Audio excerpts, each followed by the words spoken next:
Subscribe to our YouTube channel and press the bell icon to never miss any update from Samco. Hello दोस्तों, आशा है आप सभी लोग safe और healthy हैं। आइए देखते हैं मार्केट का हेल्थ चेकअप लेते हैं। ड्यूरिंग द वीक में मार्केट में फॉल तो आया, मगर उस फॉल की वेलोसिटी काफ़ी कम थी।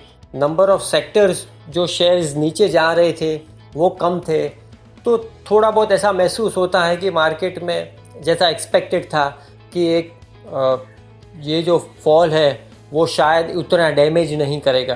कुछ फैक्टर्स है जो हम देखते हैं कि मार्केट में शॉर्ट टर्म के लिहाज से मार्केट लॉकडाउन तक कैसे बिहेव करेगा।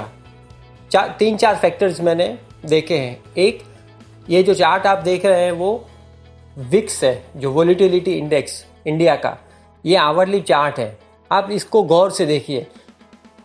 जो विक्स है वो 90 के लेवल से आज धीरे धीरे काफ़ी नीचे आया और आज 55 के आसपास है। मतलब क्या कि मार्केट में जो फियर है वो काफ़ी हद तक कम होता दिख रहा है, और जो पैनिक सेलिंग हमने देखा आज से 10 दिन पहले वो एक थमता दिख रहा है, रुकता दिख रहा है।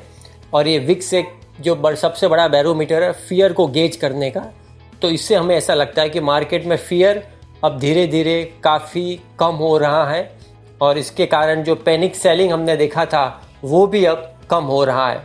ये जो पैनिक सेलिंग कैसे कम हुआ, तो ये आप दूसरा चार्ट देखिए।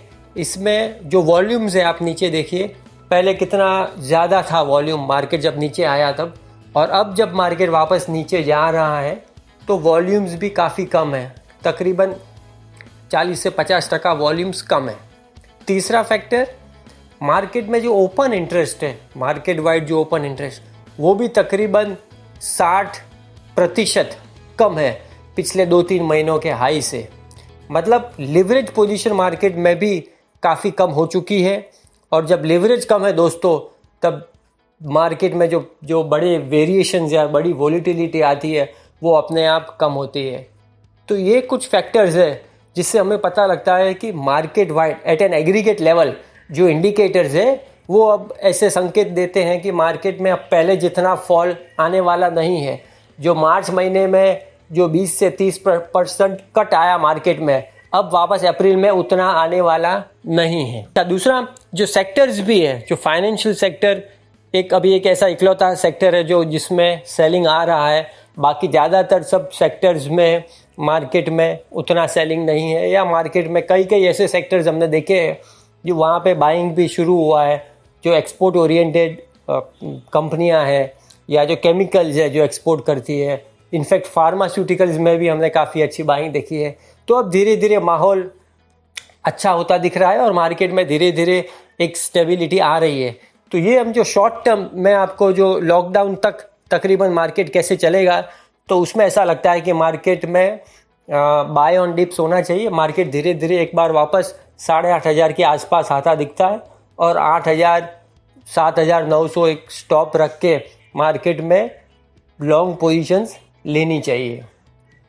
ओवरऑल मार्केट में अब जो फियर है, जैसे मैंने बताया कि वो कम हो रहा है, तो अब मार्केट में धीरे धीरे एक सैनिटी आ रही है, एक विश्वास भी धीरे धीरे जाग रहा है। और सबसे बड़ा फैक्टर दोस्तों, मार्केट में हमें ऐसा लगता है कि गवर्नमेंट जो इकोनॉमिक स्टिमुलस पैकेज लाएगा वो पॉसिबल है कि लॉकडाउन ख़त्म होने के पहले आ सकता है।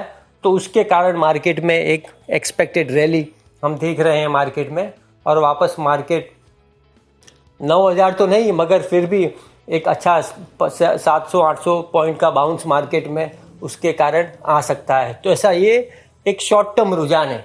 लॉन्ग टर्म इवेंचुअली दोस्तों हम देखेंगे कि मार्केट में कितना इम्पैक्ट आ रहा है, कितना डैमेज होगा, कितना टाइम तक ये चलेगा, ये कोरोना वायरस के लिए दवाएं बनी है कि नहीं है, वो काफ़ी सारे फैक्टर्स है। इंटरनेशनली लोग कंट्री कैसे रिस्पॉन्ड करती है, गवर्नमेंट्स कैसे रिस्पॉन्ड करती है, ये सारे फैक्टर से पता चलेगा कि लॉन्ग टर्म शायद अब बुल मार्केट इमर्ज होगा, कि वापस ये एक थोड़ी सी रैली आएगी 1,000 पॉइंट की, और वापस मार्केट करेक्ट होगा, वो हम तब देखेंगे। मगर हाल फिलहाल मार्केट में 1-2 वीक के जो हम अनुमान लगाते हैं, तो उसमें ऐसा लगता है कि मार्केट में स्टेबिलिटी आ रही है, मार्केट बाउंस करेगा, और अराउंड 700-800 पॉइंट में हम निफ्टी में अपटिक देख सकते हैं। अगर आपके कोई सवाल है तो ज़रूर हमें लिख भेजिए। हम उसका आंसर ज़रूर देंगे। Be safe, be happy, be at home. Thank you.